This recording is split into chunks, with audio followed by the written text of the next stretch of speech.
চাই, আজকে সংস্কার নিয়ে অনেক কথা হচ্ছে, অনেক কথা বলবার চেষ্টা করছেন। আমাদের মাননীয় প্রধান উপদেষ্টা বলছেন ছোট সংস্কার চাইলে অমুক সময়ের মধ্যে নির্বাচন, বড় সংস্কার চাইলে অমুক সময়ের মধ্যে নির্বাচন। বিনয়ের সাথে মাননীয় প্রধান উপদেষ্টা আপনার দৃষ্টি আকর্ষণ করতে চাই, বাংলাদেশের মানুষ রক্ত দিয়ে ফ্যাসিবাদ স্বৈরাচার উৎখাত করেছে। রক্ত দেওয়া ছাড়া কোনো জঞ্জাল পরিষ্কার হয় না। 24-এর গণ-অভ্যুত্থানে 2000 ছাত্র জনতার আত্মহতি, 20,000 মানুষের অঙ্গহানি, চোখ নষ্ট, পা নষ্ট। এই এত বিশাল ত্যাগের মধ্য দিয়ে যে জন আকাঙ্ক্ষা তৈরি হয়েছে সেটি হচ্ছে বাংলাদেশ 15 বছর, মোট দাগে 54 বছর যে ফ্যাসিবাদী শাসন ব্যবস্থার ভিতরে নিয়োজিত ছিল, সেই ফ্যাসিবাদী শাসন ব্যবস্থাকে উচ্ছেদ করতে হবে। সংবিধানের যেখানে ভূত লুকিয়ে আছে, সংবিধানের যেখানে শেখ হাসিনা লুকিয়ে আছে, ফ্যাসিবাদ লুকিয়ে আছে, সেখান থেকে শেখ হাসিনাকে বের করতে হবে, ফ্যাসিবাদকে বের করতে হবে।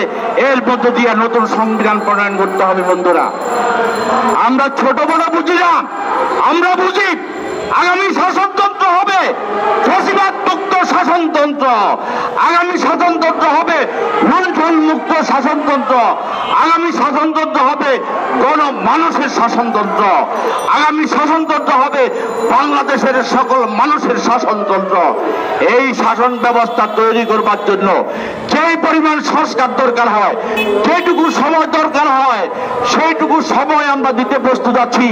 কম বেশি বুঝি না, প্রয়োজনীয় সংস্কার শেষ করেই বাংলাদেশের নির্বাচন হবে, সেই নির্বাচনে আমরা সকলে অংশগ্রহণ করবো। বন্ধুরা, আমরা মনে করি আগামী নির্বাচন এমন একটি নির্বাচন হবে যে নির্বাচনের মাধ্যমে যারা ক্ষমতা অধিষ্ঠিত হবেন তারা একটি গণতান্ত্রিক সরকার হবেন, গণতান্ত্রিক বাংলাদেশ তৈরি করবার সুযোগ পাবেন।